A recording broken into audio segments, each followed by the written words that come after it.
Durante la primera mitad del siglo XVI, el género novelesco dominante fue el de los libros de caballería, que surgen de una transformación fantasiosa de los poemas épicos medievales. Entre todos, el más importante fue el Amadís de Gaula, y cuyo argumento narra las proezas de dicho caballero que, enamorado de la princesa Oriana, protagoniza fantásticas peripecias venciendo al emperador de Oriente, rescatando a su amada para finalmente retirarse con ella a la llamada Ínsula Firme.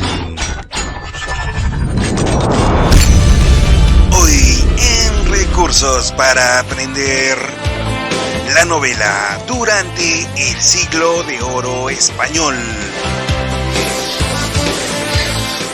Breve contexto histórico. El reinado de la España del siglo XVI se halla compartido por la hegemonía de los reyes Carlos I y Felipe II. Es por aquella época que España construye su imperio y ejerce una proyección mundial, consagrándose el absolutismo real y una aristocracia estrictamente jerarquizada, sometida a la realeza, cuyo último lugar es ocupado por los hidalgos, los cuales eran hombres orgullosos y normalmente pobres. En esta etapa, la Iglesia alcanza un gran poder, con un gran número de personas consagradas a la religión, la cual disponía de casi la mitad de las rentas del país. Se desarrolla una burguesía obstinada por alcanzar la nobleza, al mismo tiempo que las clases populares, prósperas hasta mediados de siglo, se empobrecieron, dando origen a la mendicidad y la picaresca. En dicho contexto, los artesanos y campesinos carecían del derecho al respeto a su honor, al punto que no podían siquiera aspirar a la hidalguía. El siglo de oro español. Se denomina así a la época en la cual la literatura española alcanzó su apogeo cultural. Comprendió los siglos XVI y XVII y abarcó culturalmente los periodos conocidos como el Renacimiento y el Barroco. El siglo de oro se inició con el reinado de Carlos V en el año 1516 y abarcó casi 2 siglos, durante los cuales España se vio fortalecida por su enorme desarrollo económico y cultural, volviéndose así una potencia del continente europeo. Muchos estudiosos consideran que esta etapa se extendió hasta la muerte de Pedro Calderón de la Barca en 1681. La novela durante el siglo de oro español. En España, durante el siglo de oro, el género narrativo adquirió una invaluable productividad, tanto por su temática como por su calidad y cantidad. En tal sentido, podemos mencionar varios tipos de novelas, como la caballeresca, la pastoril, la picaresca, la histórica y la de aventura. Sin embargo, fueron 3 las que destacaron durante esta etapa. La novela caballeresca surgió en el siglo XV, pero logró mayor popularidad en el siglo siguiente. Su temática comprendió aventuras de caballeros andantes que realizaban diferentes hazañas para defender su honor u otros principios, como la justicia y la libertad. También estuvo presente el amor idealizado, dirigido hacia una mujer, la cual inspiraba las valerosas acciones de los héroes. La primera novela de este género fue Amadís de Gaula, pero la de renombre universal en la historia fue el ingenioso hidalgo Don Quijote de la Mancha. La novela picaresca, cuyo nombre proviene de la palabra picar, que significa sacar algo con engaño. Este subgénero narrativo del siglo XVI se caracterizó por ser satírico y realista, pues refería a los problemas sociales de la época y describía el mundo marginal existente. Otro rasgo es el aspecto autobiográfico, donde el pícaro o antihéroe apareció como protagonista. Este personaje, muy astuto, ingenioso, aventurero, a veces haragán, buscaba ganarse la vida sirviendo a determinados amos. Este modelo de novela constituyó una reacción contra las novelas de caballería y se la consideró precursora de la novela costumbrista moderna. La novela picaresca renacentista por antonomasia fue El Lazarillo de Tormes, de autor anónimo. Su lenguaje era sencillo. Luego aparecerían otras de temática similar, como Guzmán de Alfarache, de Mateo Alemán, El Diablo Cojuelo, de Vélez de Guevara, Historia de la vida del buscón, llamado Don Pablo, de Francisco de Quevedo, entre otras. La novela pastoril está inspirada en los poemas bucólicos grecolatinos, tales como las geórgicas y las bucólicas de Virgilio, y apareció cuando comenzó la decadencia de las novelas de caballería. Desarrollaba temas sentimentales y confidencias entre pastores, los cuales fueron sus protagonistas. El ambiente de este tipo de narraciones fue bastante artificioso y destacaron La Arcadia de Lope de Vega, Los 7 libros de Diana de Jorge de Montemayor y La Galatea de Miguel de Cervantes Saavedra.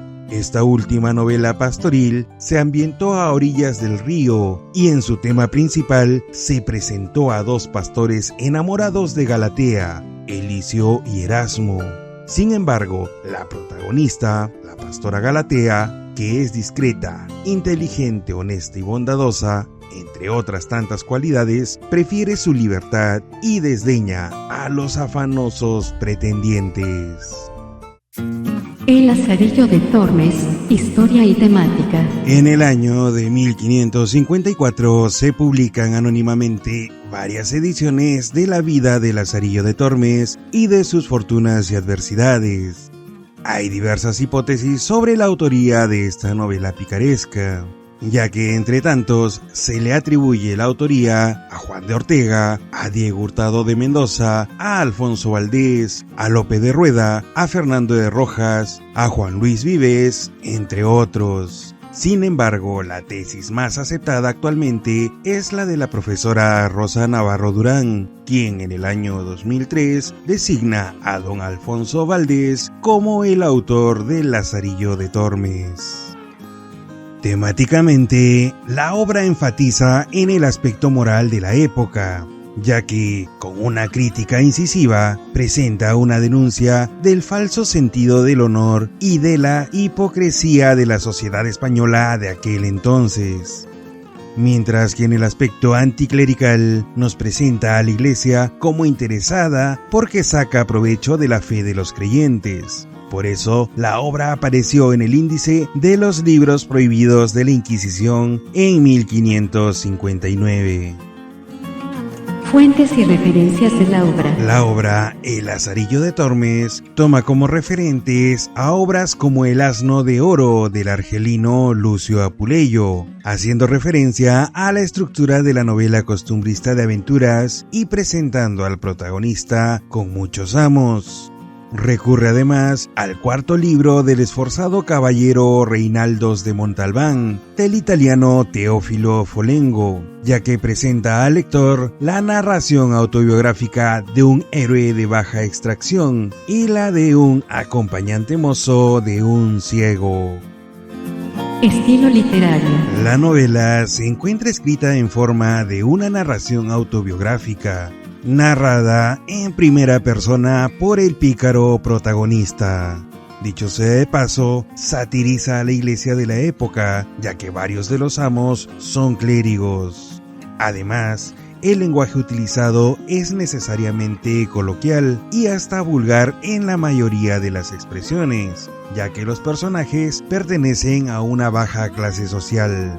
Añadiendo además que se pueden apreciar dos planos narrativos, el del autor y el del protagonista, confrontados irónicamente. Miguel de Cervantes Saavedra. Nació en Alcalá de Henares en 1557 y era el cuarto de 7 hermanos en una familia que padeció penurias económicas. Por el año de 1571, desde la galera marquesa, Cervantes combate en la batalla de Lepanto, donde es herido en el brazo, y de ahí ganaría su apelativo el Manco de Lepanto, el cual lo acompañaría en la inmortalidad.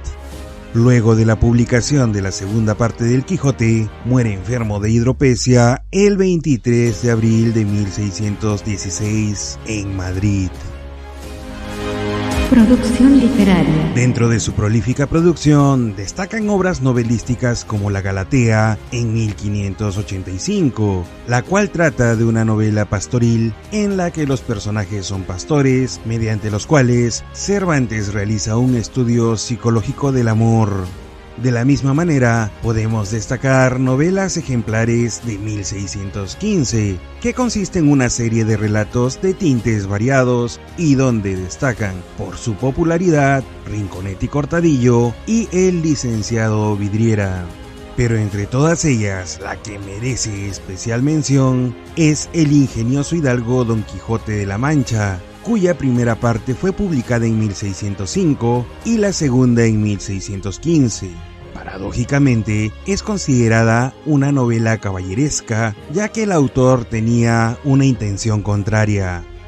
Esta representa la primera obra que se puede clasificar como novela moderna y también la primera novela polifónica. Es decir, presenta distintas cosmovisiones o ideas del mundo representadas por varios personajes, cuyo entrelazamiento causa una gran impresión de la realidad. En su producción poética destaca el viaje del Parnaso en 1614, mientras que en el género dramático publicó obras como El retablo de las maravillas, La Numancia y El trato de Argel. Importancia literaria del Quijote. La relevancia del Quijote de la Mancha en la literatura española y universal se debe al conjunto de valores implícitos en sus páginas, tal como el valor lingüístico, en donde se pone de manifiesto la evolución del castellano, el cual aparece en todo su esplendor, mostrando su riqueza y complejidad. También destaca por su valor literario, ya que marca el inicio de la novela moderna, reconociéndose hasta nuestros días su originalidad, su estilo picaresco y la riqueza descriptiva. No se puede dejar de lado su valor psicológico, puesto que se aprecia la simbología de los personajes principales. Don Quijote es idealista, soñador, amante de la verdad y la justicia, mientras que Sancho Panza es práctico, materialista, realista y con una fidelidad sin límites. Ellos, hacia el final de la historia, convergen en un fenómeno conocido como la quijotización de Sancho y la sanchificación del Quijote. Su valor humano se aprecia en el planteamiento de la lucha entre lo ideal y lo material. Se aspira a la grandeza, la gloria, la fama, el amor al prójimo y la restauración de la justicia a pesar de la propia integridad. Y no podemos dejar de hacer mención de su valor social, debido a que la obra es un espejo de la España del siglo XVI, tanto en sus paisajes, sus costumbres, sus ciudades y habitantes, entre muchos otros aspectos. Estilo literario. En su prosa, Cervantes despliega una gama de voces y registros idiomáticos que reflejan los aspectos actitudinales y sociales de los personajes ante la vida. La sencillez, la naturalidad y el carácter antirretórico de la expresión parecieran contrastar con la fastuosidad de la obra. Cervantes se convierte en un maestro de la ironía, el humor y la parodia, con un estilo ágil y fluido que cautiva al lector por su verosimilitud. Hasta aquí el video de la novela en el siglo de oro español. No te canses de aprender. Yo soy Jorge y nos vemos en el próximo video.